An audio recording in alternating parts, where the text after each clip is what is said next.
Hello बच्चों, let's see this question. क्या बोल रहा है? हमें वो ग्रुप इन ऑर्गेनिजम्स का वो ग्रुप सेलेक्ट करना है जो दिए गए हैं, जो कि डिप्लोब्लास्टिक मेंबर्स को कंटेन कर रहे हैं, सिर्फ डिप्लोब्लास्टिक।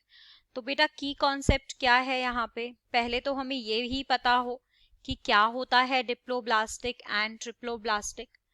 तो हमें यहाँ पर नॉलेज होनी चाहिए डिप्लोब्लास्टिक एंड ट्रिप्लोब्लास्टिक ऑर्गेनाइजेशन की। ठीक है, और साथ ही ये भी पता होना चाहिए कि दोनों किस किस ग्रुप में प्रेजेंट हैं। ठीक है, और एग्जाम्पल्स भी याद होने चाहिए। तो शुरू करते हैं फर्स्ट ऑप्शन से, जिसमें हमें दिया हुआ है टीनोप्लाना, टीनिया, फेशियोला। तो इन ऑर्गेनिज्म के ऑर्गेनाइजेशन देखने से पहले जरा एक बार रिकॉल कर लेते हैं कि क्या होता है डिप्लोब्लास्टिक और क्या होता है ट्रिप्लोब्लास्टिक। तो बेटा सभी एनिमल्स जो हैं वो टिश्यूज से डेवलप होते हैं, राइट। फिर ऑर्गन्स बनते हैं, फिर ऑर्गन सिस्टम बनता है, और ये टिश्यूज सेल्स से बनते हैं। और ये सेल्स कहाँ से बनते हैं? सेल्स हमारे एम्ब्रायोनिक लेयर्स बनाते हैं, राइट। अब नंबर ऑफ एम्ब्रियोनिक लेयर्स के बेसिस पर, नंबर ऑफ एम्ब्रियोनिक लेयर्स के बेसिस पर हमने ये दो ऑर्गेनाइजेशन बनाई हैं, राइट। एक होता है जिसमें दो लेयर होती हैं, दैट इज डिप्लोब्लास्टिक, एंड एक होता है जिसमें तीन लेयर से बनता है ऑर्गेनिज्म, दैट इज ट्रिप्लोब्लास्टिक। तो बेटा डिप्लोब्लास्टिक एनिमल्स में जो सेल्स हैं वो दो एम्ब्रियोनिक लेयर बनाते हैं, एक आउटर एक्टोडर्म और एक इनर एंडोडर्म, जैसे कि ये होते हैं बेसिकली सिलेंट्रेटा के अंदर देखी जाती है। ट्रिप्लोब्लास्टिक कैसे होती है? इन एनिमल्स के अंदर सेल्स जो हैं वो तीन एम्ब्रियोनिक लेयर में अरेंज होते हैं, ectoderm, endoderm, mesoderm, right. Middle layer भी आ जाती है इसमें।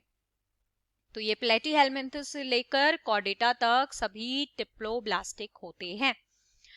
तो अब आ जाते हैं जी इन ऑर्गेनिजम्स पर, जिनको हम लाइन वाइज देखेंगे। तो सबसे पहले बेटा यहाँ पर क्या दिया हुआ है? टीनोप्लाना। तो ये जो टीनोप्लाना है ये किसको बिलोंग करता है? टीनोप्लाना बिलोंग करता है हमारे टीनोफोरा को, टीनोफोरा को बिलोंग करता है। अब टीनिया एंड फेशियोला किसको बिलोंग करते हैं बेटा? ये बिलोंग करते हैं प्लेटी हेलमिन्थ्स को, दोनों ही। ठीक है, ये दोनों प्लेटी हेलमिन्थ्स को बिलोंग करते हैं, ये टीनोफोरा को करता है। तो बेटा टीनोफोरा हमारा अगर मैं बात करूं तो कैसा होता है? टीनोफोरा हमारा होता है डिप्लोब्लास्टिक। ठीक है, तो ये तो हमारा डिप्लोब्लास्टिक है, बट ये हमारे ट्रिप्लोब्लास्टिक होते हैं प्लेटीहेल्मिन्थ्स, तो ये तो हमारा आंसर नहीं हो सकता। अब चलते हैं बेटा सेकंड ऑप्शन पे। सेकंड ऑप्शन पे हमें दिया हुआ है यूस्पोंजिया। यूस्पोंजिया क्या होता है बेटा? यूस्पोंजिया हमारे होते हैं स्पंजेस, जो कि आते हैं पोरीफेरा के अंदर, पोरीफेरा में आते हैं। फिजेलिया क्या है बेटा? फिजेलिया हमारा होता है सिलेंट्रेट, फिजेलिया होता है सिलेंट्रेट। अब इसके बाद हमारा है मिएंड्रिना, दैट इज ऑल्सो सिलेंट्रेट, और ये पोरीफेरा। तो जब मैं बात करती हूँ स्पंजेस की, तो स्पंजेस हमारे कैसे होते हैं? स्पंजेस हमारे cellular level of organization show करते हैं, ठीक है। और जबकि मैं बात करती हूँ अगर सिलेंट्रेट्स की, सो ये डिप्लोब्लास्टिक होते हैं, पोरीफेरा हमारा डिप्लोब्लास्टिक होता है। तो ये तो अभी तक आंसर है। थर्ड पे चलते हैं बेटा, थर्ड ऑप्शन देखते हैं वुचरेरिया। तो वुचरेरिया हमारा किसको बिलोंग करता है? वुचरेरिया हमारा बिलोंग करता है अस्केलमिन्थ्स को, अस्केलमिन्थ्स को बिलोंग करता है। और जो हमारे क्यूलेक्स और लिमुलस वगैरह हैं ये हमारे बिलोंग करते हैं आर्थ्रोपोडा को, आर्थ्रोपोडा को बिलोंग करते हैं।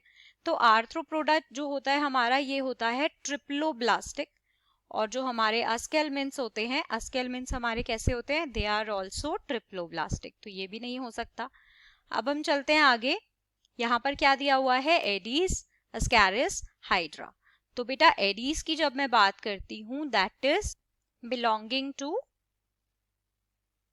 आर्थ्रोपोड्स, एंड अस्कैरिस की जब मैं बात करती हूँ तो अस्केलमिन्थ्स।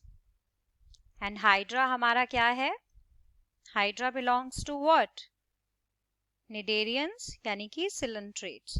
तो बेटा सिलेंट्रेट तो हमारे डिप्लोब्लास्टिक होते हैं, बट अस्केल्मिन्स क्या होते हैं? They are triploblastic and arthropods are also triploblastic. So according to this कौन सा ऑप्शन हमारा सही आंसर होगा जिसमें सारे ही ऑर्गेनिज्म डिप्लोब्लास्टिक हैं? That is option second. So I hope you understood it well. Best of luck, thank you.